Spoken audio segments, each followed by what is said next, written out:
단 한 번의 터치로도 약이나 수술 없이 당신의 아침, 그리고 인생 전체가 새롭게 바뀔 수 있습니다. 안녕하세요. 저는 남성의 활력과 자연 치유를 연구하는 통합의학 전문가 이도현 박사입니다. 오늘 이 시간 단순한 정보 전달이 아니라 오랫동안 많은 남성들이 혼자서 견뎌온 깊은 고민에 대한 진짜 희망과 과학적 해답을 나누고자 합니다. 혹시 아침마다 몸이 무겁고 예전만큼의 자신감이 사라진 듯해 한숨을 쉰 적이 있으신가요? 만약 그렇다면 지금 이 이야기는 바로 당신을 위한 것입니다. 이 짧은 시간이 당신의 인생을 완전히 바꾸는 출발점이 될지도 모릅니다. 저는 지난 20여 년 동안 수많은 남성 환자들과 함께 했습니다. 그들은 대부분 이제는 정말 끝인가 봅니다.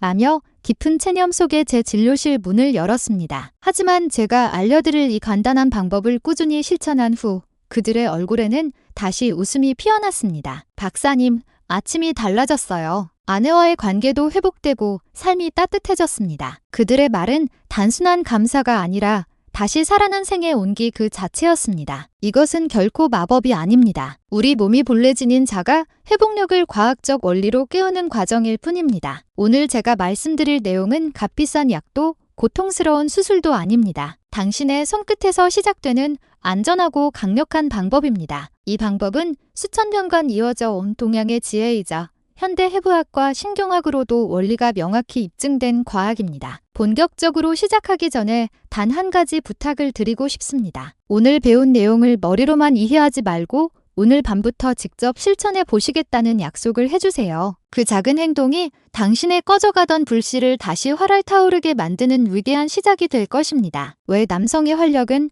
나이와 함께 사라질까요? 나이를 먹는다는 것은 마치 커다란 저택의 불이 서서히 꺼져가는 과정과 같습니다. 젊었을 때는 중앙의 난로 불이 활활 타올라 집 안 구석구석까지 따뜻함이 퍼졌지만 세월과 스트레스가 쌓이면 그 불씨는 점점 약해집니다. 가장 먼저 식어가는 곳은 어디일까요? 바로 중앙에서 가장 멀리 떨어진 방, 즉 남성의 활력과 자신감이 깃든 곳입니다. 많은 이들이 비싼 약이나 정력에 좋다는 보약을 찾지만 그것은 꺼져가는 불씨 위에 잠시 휘발유를 붓는 것과 같습니다. 순간은 타오르지만 곧 사라지고 더 깊은 허무만 남습니다. 진정 필요한 것은 불씨 자체를 되살리는 일입니다. 우리 몸의 중심, 에너지의 난로를 다시 일으켜 세우는 것. 그리고 그 비밀은 바로 몸속 깊숙한 곳에 숨어있는 세 개의 에너지 스위치에 있습니다. 동양의학에서는 이를 오래전부터 혈자리라 불러왔고 그 중요성은 세대를 넘어 전해져 왔습니다. 놀랍게도 현대의학의 정밀한 연구는 오래전부터 전해 내려온 그 혈자리의 비밀을 과학적으로 증명했습니다. 그 주변에는 신경과 혈관이 복잡하게 얽혀 있어 단순한 전통의 개념이 아니라 신체의 핵심 에너지 통로임이 분명히 밝혀진 것입니다. 저 역시 수많은 환자를 진료하며 그 사실을 직접 눈으로 확인해 왔습니다. 이 세 곳의 에너지 스위치를 올바르게 그리고 꾸준히 자극하면 마치 막혀있던 수문이 열리듯 몸속의 순환이 다시 살아납니다. 그때부터 몸이 따뜻해지고 무겁던 아침이 가볍게 바뀌며 삶의 활력이 되돌아오기 시작합니다. 실제로 이 방법을 실천한 분들은 한결같이 이렇게 말했습니다. 몸이 다시 살아나는 걸 느꼈습니다. 아침이 달라졌습니다. 아내와의 관계도 예전처럼 따뜻해졌습니다. 이것은 단순히 신체적인 변화만이 아닙니다. 잃어버렸던 자신감을 되찾고 멀어졌던 관계를 회복하며 노년의 삶을 풍요롭게 만드는 근본적인 변화입니다. 지금 이 글을 끝까지 읽고 이해한다면 당신은 단순한 정보가 아니라 삶을 되살리는 구체적인 실천법을 얻게 될 것입니다. 겉으로는 웃고 있어도 마음속에는 깊은 그림자가 드리워진 남성들, 저는 그런 분들을 수없이 만나왔습니다. 특히 60대 이후로 접어들면서 아침의 활력이 줄고 자신감이 서서히 사라지는 현실에 괴로워하는 분들이 많았습니다. 하지만 그들은 대부분 아내에게조차 솔직히 털어놓지 못한 채 그저 혼자서 침묵 속에 그 무게를 감당하려고 합니다. 이 문제는 단순히 몸의 기능 저하가 아니라 마음의 균형이 무너지는 신호이기도 합니다. 한 환자분은 젊은 시절 늘 유머러스하고 사람들에게 웃음을 주던 분이었습니다. 그런데 어느 날부터인가 웃음이 사라지고 표정은 굳어버렸으며 아내와의 대화마저 점점 줄어들었다고 했습니다. 겉으로는 건강해 보였지만 마음속에서는 나는 이제 남자로서 끝났구나 하는 절망이 그를 짓눌렀습니다. 그 고백을 들으며 제 가슴도 무거워졌습니다. 이처럼 작은 신체의 변화가 남성의 자존감을 무너뜨리고 그 자신감의 붕괴는 결국 부부 관계뿐 아니라 삶 전체의 균형을 무너뜨립니다. 그럼에도 많은 분들이 해결책을 잘못된 곳에서 찾습니다. 인터넷에서 검증되지 않은 약을 몰래 구매하거나 비싼 건강식품에 기대를 걸지만 결국 돌아오는 것은 짧은 효과와 더 깊은 실망뿐입니다. 진정한 회복은 밖에서 오는 것이 아닙니다. 당신의 몸속 그리고 당신의 손끝에서 시작됩니다. 그 순간 남성으로서의 자존감은 무너지고 마음속의 불씨마저 꺼져버립니다. 저는 남성 활력과 비뇨 건강 분야에서 30년 넘게 진료하며 한 가지 확실한 진리를 깨달았습니다. 이 문제는 결코 당신의 잘못이 아닙니다. 그리고 절대 부끄러워하거나 숨겨야 할 일이 아닙니다. 누구나 세월이 흐르며 몸의 에너지가 서서히 약해지고 그로 인해 자신감이 흔들릴 수 있습니다. 하지만 분명한 것은 그 꺼져가는 불씨를 다시 되살릴 확실한 방법이 존재한다는 사실입니다. 예전에 제 진료실을 찾았던 한 분, 정민수 씨의 이야기를 들려드리고 싶습니다. 그는 아내의 권유로 마지못해 병원을 찾았고 처음에는 제 눈을 제대로 마주치지도 못했습니다. 말수도 적고 고개를 숙인 채 깊은 체념이 묻어 있었습니다. 그런데 제가 알려드린 이 간단한 방법을 꾸준히 실천한 뒤 몇 주 후 다시 만났을 때 그의 얼굴에는 놀라운 변화가 나타나 있었습니다. 예전의 어두운 표정은 사라지고 눈빛에 생기가 돌며 미소가 자연스럽게 번졌습니다. 함께 온 아내분은 웃으며 이렇게 말했습니다. 요즘 남편이 예전처럼 농담도 하고 집안 분위기가 완전히 달라졌어요. 그 웃음 속에는 오랜 기다림 끝에 다시 피어난 따뜻한 행복이 담겨 있었습니다. 이 변화는 단순히 몸의 기능이 회복된 결과가 아닙니다. 몸이 회복되면 마음이 따라오고 마음이 회복되면 삶 전체가 다시 따뜻해집니다. 소원했던 부부 관계가 자연스럽게 회복되고 매일 아침을 맞는 발걸음이 가벼워지며 스스로에 대한 깊은 자존감이 다시 자리 잡습니다. 제가 오늘 여러분께 전하고 싶은 핵심은 단 하나입니다. 몸의 활력을 되찾는다는 것은 단순히 건강의 문제가 아니라 인생 전체를 다시 살리는 일이라는 것입니다. 그리고 그 열쇠는 멀리 있지 않습니다. 바로 당신의 손끝에 있습니다. 많은 분들이 여전히 약이나 수술처럼 외부적인 방법에 의존하려 하지만 그것은 잠깐의 불꽃에 불과합니다. 금세 꺼져버리고 남는 것은 더 깊은 좌절뿐입니다. 진정한 회복은 우리 몸이 스스로 살아나도록 돕는 것에서 시작됩니다. 제가 알려드릴 이 방법은 몸속 깊은 곳의 불씨를 다시 살리고 막혀있던 에너지의 통로를 열어 몸 전체의 생명의 흐름이 되살아나게 하는 근본적이고 안전한 길입니다. 수많은 환자들이 이를 꾸준히 실천하면서 공통된 변화를 경험했습니다. 몸이 따뜻해지고 아침이 달라지고 얼굴에 웃음이 돌아왔습니다. 그리고 그들의 마음속에는 한 가지 확신이 생겼습니다. 나는 다시 살아났다. 나는 아직 끝나지 않았다. 혹시 지금 이 순간에도 혼자서 마음속 깊이 고민하고 계시진 않나요? 사랑하는 아내에게조차 차마 털어놓지 못하고 그 무거운 비밀을 혼자 감당하고 있지는 않으신가요? 그렇다면 꼭 기억하십시오. 이것은 결코 당신 혼자만의 짐이 아닙니다. 그리고 결코 포기해야 할 문제도 아닙니다. 저는 의사로서 그리고 당신의 건강한 인생을 함께 걷는 동반자로서 약속드립니다. 오늘 제가 전해드리는 방법을 꾸준히 실천한다면 지금 당신을 괴롭히는 그 깊은 고민은 반드시 변하기 시작할 것입니다. 당신의 몸속에서 다시 에너지가 흐르고 인생 전체가 새롭게 깨어나는 놀라운 변화를 경험하게 될 것입니다. 그러니 더 이상 부끄러워하지 마십시오. 좌절하지도 마십시오. 오늘부터 저와 함께 이 건강의 길을 걸어보시기 바랍니다. 당신의 삶을 바꿀 황금 열쇠는 멀리 있지 않습니다. 그것은 바로 당신의 두 손 안에 있습니다. 지금부터 말씀드릴 내용은 단순한 민간요법이나 미신이 아닙니다. 이것은 수천 년의 동양 의학적 지혜와 현대 서양 의학의 과학적 근거가 만나 탄생한 검증된 원리입니다. 당신의 몸을 다시 한 번쯤이라고 생각해보세요. 중앙에 난로가 활활 타오를 때 집안 구석구석까지 온기가 퍼지고 생기가 돌지요. 하지만 불씨가 약해지면 집 전체가 금세 차갑고 어두워집니다. 남성의 활력도 정확히 같습니다. 많은 분들이 문제의 원인을 특정 부위에만 국한시키지만 진짜 원인은 훨씬 더 깊은 곳, 즉 몸 전체의 에너지 순환 시스템에 있습니다. 이 거대한 시스템이 약해지면 몸 전체가 차가워지고 특히 에너지 중심에서 가장 멀리 떨어진 부위부터 먼저 식어버립니다. 젊을 때는 불길이 강해 하루 종일 지치지 않는 활력이 넘쳤습니다. 그러나 세월이 지나고 스트레스가 쌓이면서 그 불은 자신도 모르는 사이에 서서히 약해졌습니다. 처음엔 단순히 아침에 좀 피곤하네 하는 정도였을지 모릅니다. 하지만 어느 날 몸 전체에 힘이 빠지고 이제 내 몸이 예전 같지 않다는 걸 뼈저리게 느끼는 순간이 찾아옵니다. 그때 많은 분들이 다급한 마음에 약을 찾습니다. 그러나 약은 그저 꺼져가는 불에 휘발유를 붓는 것과 같습니다. 순간은 화려하게 타오르지만 금세 꺼지고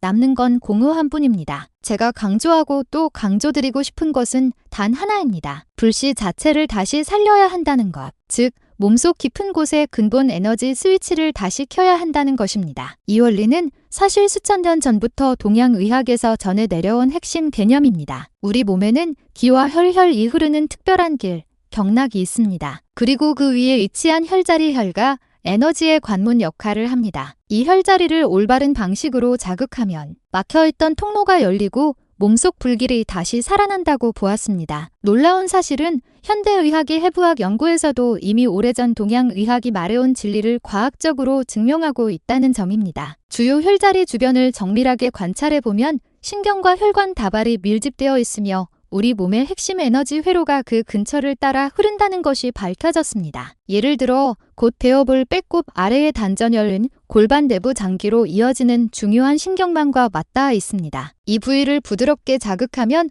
아랫배가 따뜻해지고 혈류가 활발해지면서 생명의 에너지가 다시 중심으로 모여듭니다. 또한 발목 안쪽의 삼음교는 간, 신장, 비장으로 향하는 혈관과 신경이 교차하는 자리입니다. 이곳을 자극하면 막혀있던 하체의 순환이 열리며 따뜻한 피가 발끝까지 돌기 시작합니다. 마지막으로 발바닥의 용천혈은 척추와 연결된 중요한 신경 다발이 집중된 지점으로 이곳을 자극하면 마치 땅속 깊은 곳에서 기운이 솟구치듯 몸 전체로 활력이 퍼집니다. 이 과정은 마치 거대한 돌에 막혀있던 강물이 장애물을 치우고 다시 흐르기 시작하는 모습과도 같습니다. 처음에는 미세한 물결이 흐르지만 시간이 지나면 강 전체가 생명력으로 넘실대는 것처럼 우리 몸의 에너지도 점점 강해지고 따뜻해집니다. 저는 몇 해 전 국제의학학회에서 만난 한 신경해부학자로부터 인상 깊은 이야기를 들었습니다. 그는 이렇게 말했습니다. 해부학적으로 정밀하게 살펴보면 동양의학에서 수천 년 전부터 중요하다고 한 혈자리 주변에는 실제로 우리 몸의 주요 신경과 혈관이 집중되어 있습니다. 당신들의 선조들은 이미 그 놀라운 사실을 경험으로 알고 있었던 것이죠. 그의 말은 깊은 울림을 주었습니다. 결국 우리가 지금 배우려는 방법은 고대의 지혜와 현대 과학이 만나는 경이로운 지점입니다. 그러니 절대 포기하지 마십시오. 약에만 의존하지도 마십시오. 당신의 몸속에 잠들어 있는 스위치를 깨우는 순간 꺼져가던 불씨는 다시 타오르고 당신의 아침은 완전히 달라질 것입니다. 이제부터는 실천의 시간입니다. 이론을 이해하는 것보다 중요한 것은 직접 몸으로 느끼는 것입니다. 당신의 몸을 다시 집이라 생각해 보세요. 차가워진 난로에 불을 되살리는 세 개의 스위치가 바로 몸 안에 존재합니다. 오늘 저는 그 세 가지 스위치가 어디에 있으며 어떻게 켜야 하는지를 하나하나 알려드릴 것입니다. 먼저 준비해야 할 것은 따뜻한 마음이 아닌 따뜻한 손입니다. 손은 단순히 누르는 도구가 아니라 에너지를 전달하는 다리입니다. 손이 차갑다면 효과는 떨어집니다. 따라서 손을 충분히 덮여야만 몸속 깊은 곳까지 생명의 에너지가 제대로 전달됩니다. 방법은 아주 간단합니다. 지금 당신의 두 손을 천천히 마주 비벼 따뜻하게 데우세요. 그 작은 준비가 곧 몸의 불씨를 되살리는 첫걸음이 될 것입니다. 두 손바닥을 마주대고 충분히 열이 날 때까지 힘껏 비벼보세요. 마치 한겨울 차가운 손끝을 녹이듯 따뜻한 온기가 손바닥에 번져갈 때 당신의 준비는 끝난 것입니다. 첫 번째 스위치는 배꼽 바로 아래 손가락 세 마디 정도 내려간 지점에 있습니다. 이곳은 단전이라 불리며 몸의 중심 에너지가 모이는 핵심 저장소이자 생명의 보일러실 같은 자리입니다. 방법은 간단합니다. 일검지, 중지, 약지를 나란히 모아 단전 위에 올려놓습니다. 이 입으로 천천히 숨을 내쉬며 아랫배가 안으로 살짝 들어가는 느낌으로 지그시 눌러줍니다. 산묵직하다 혹은 시원하다는 느낌이 들면 충분합니다. 그 상태에서 시계 방향으로 10번, 반대 방향으로 10번 부드럽게 원을 그리며 마사지하세요. 이 동작을 3번 반복하면 체내의 불씨가 서서히 되살아나는 것을 느끼실 수 있습니다. 두 번째 스위치는 다리 안쪽, 발목 안쪽 복사뼈에서 손가락 3마디 위쪽 정강이 뒤편에 오목한 곳입니다. 이 자리는 삼음교라 불리며 간신장 비장으로 향하는 주요 에너지 통로가 만나는 교차점입니다. 즉, 하체의 순환과 활력을 조절하는 에너지의 분기점이라 할 수 있습니다. 방법은 다음과 같습니다. 이 편안히 앉은 자세에서 엄지손가락으로 그 오목한 지점을 정확히 누르세요. 이 숨을 내쉴 때 부드럽게 눌러주고 들이쉴 때는 힘을 풀어줍니다. 3위 동작을 마치 펌프질하듯 약 20회 반복하세요. 좌우 다리를 모두 같은 횟수로 자극해야 효과가 균형 있게 나타납니다. 세 번째 스위치는 발바닥 중앙, 발가락을 살짝 구부렸을 때 움푹 들어가는 지점입니다. 이곳은 용천혈로 말 그대로 생명의 샘물이 솟구치는 자리입니다. 방법은 이렇습니다. 이 엄지손가락으로 용천혈을 단단히 눌러주세요. 이 몇 초간 유지한 뒤 발가락 쪽으로 밀어 올리듯이 마사지합니다. 삼발바닥 전체가 따뜻해질 때까지 양쪽 발 모두 1분 정도 반복합니다. 마치 땅속 깊은 곳에서 맑은 물줄기가 솟아오르듯 몸의 아래에서 위로 에너지가 치솟는 느낌을 받을 것입니다. 이제 3가지 스위치를 모두 익히셨다면 오늘 밤 바로 실천해보고 싶은 마음이 들겠지요. 하지만 여기서 반드시 명심해야 할 중요한 점이 있습니다. 아무리 좋은 방법이라도 올바른 방식으로 해야만 진짜 효과가 나타납니다. 잘못된 방법으로 시도하면 효과가 반감되거나 심하면 오히려 몸에 부담을 줄 수도 있습니다. 가장 먼저 지켜야 할 첫 번째 원칙은 절대로 식사 직후에는 지압을 하지 말 것입니다. 제가 예전에 만난 한 환자분은 조급한 마음에 저녁을 배불리 먹고 바로 소파에 누워 복부를 강하게 눌렀습니다. 며칠 뒤 그는 소화불량과 속 더부룩함을 호소하며 다시 제 진료실을 찾았습니다. 이처럼 식사 후 바로 지압을 하면 위장이 자극을 받아 소화 기능이 떨어지고 오히려 불편함을 유발할 수 있습니다. 따라서 지압은 반드시 식후 1시간 이상 지난 뒤 몸이 안정된 상태에서 부드럽게 시행해야 합니다. 그것이 안전하게 그리고 효과적으로 당신의 몸속 불씨를 다시 밝히는 첫걸음입니다. 왜 식사 직후에 지압을 하면 안 될까요? 이유는 간단합니다. 음식을 소화시키기 위해 위장은 온몸의 혈액과 에너지를 집중해 바쁘게 움직입니다. 그런데 그 위를 강하게 눌러버리면 위장은 제 역할을 하지 못하고 오히려 소화 기능이 방해받게 됩니다. 두 번째 원칙은 아프다고 해서 좋은 것은 아니다입니다. 많은 분들이 지압은 세게 눌러야 효과가 있다고 착각하지만 그것은 잘못된 생각이며 자칫 위험할 수 있습니다. 특히 삼음교와 같은 부위는 주요 신경과 혈관이 지나가기 때문에 너무 강한 압력은 멍이나 신경 손상을 일으킬 수 있습니다. 지압의 핵심은 편안함과 시원함 그리고 묵직한 자극입니다. 이 3가지 느낌이 들 때가 가장 이상적이고 안전한 강도입니다. 세 번째 원칙은 몸에 열이 나거나 염증이 있을 때는 잠시 중단해야 한다는 것입니다. 예를 들어 열이 펄펄 나는 감기나 몸살 상태에서 무리하게 지압을 하면 혈류가 지나치게 활발해져 염증 반응이 더 커질 수 있습니다. 불이 난 집에 부채질을 하는 것과 다르지 않습니다. 또한 지압 부위에 상처나 피부 질환이 있다면 그 부위는 회복될 때까지 건드리지 않는 것이 좋습니다. 네 번째이자 가장 중요한 원칙은 이 방법을 절대로 시도해서는 안 되는 사람들이 있다는 점입니다. 심각한 심장 질환을 앓고 있는 분, 혈전이나 혈관 질환이 있는 분, 그리고 임신 중인 여성은 반드시 피해야 합니다. 특히 삼음교 부위는 자궁 수축을 유발할 수 있어 예로부터 임산부에게 금기시되어 왔습니다. 이러한 경우에는 혼자 판단하지 말고 반드시 전문가와 상담해야 합니다. 건강이란 용감하게 무모한 도전을 하는 것이 아니라 지혜롭게 관리하는 것입니다. 이제 우리는 긴 여정을 함께 걸어왔습니다. 처음 이 이야기를 들을 때만 해도 손끝으로 몸이 바뀔 수 있을까 하고 반신반의하셨던 분들도 있을 겁니다. 하지만 지금 이 마지막 부분에 이르러 당신도 이제 분명히 느끼고 있을 것입니다. 우리 몸은 우리가 상상하는 것보다 훨씬 지혜롭고 스스로를 회복시킬 수 있는 위대한 힘을 이미 갖고 있다는 사실을요. 저는 오랜 세월 수많은 사람들의 변화를 지켜보며 한 가지 변치 않는 진리를 배웠습니다. 몸은 결코 우리를 배신하지 않는다는 것입니다. 진심과 꾸준함으로 몸을 돌보면 그 정성은 반드시 놀라운 방식으로 되돌아옵니다. 오랫동안 가뭄으로 메말랐던 땅에 한 방울의 빗물이 떨어지면 잠들어 있던 씨앗이 서서히 깨어나 새싹을 틔우듯이 당신의 몸도 그 따뜻한 손끝의 정성을 기다리고 있습니다. 이제 선택의 순간이 왔습니다. 그저 나의 탓이야라며 비싼 약에 의존할 것인가? 아니면 오늘 밤 단 5분만이라도 투자해요. 당신의 손끝으로 꺼져가던 불씨를 되살릴 것인가? 저는 의사로서 그리고 인생의 선배로서 확신합니다. 오늘의 단 5분이 앞으로의 수십 년을 완전히 바꿀 수 있습니다. 모든 지식과 방법은 이미 당신의 손 안에 있습니다. 이제 남은 것은 하나 당신의 결심과 꾸준한 실천입니다. 오늘 밤 시작하십시오. 당신의 몸은 지금 이 순간 당신의 따뜻한 손길을 간절히 기다리고 있습니다.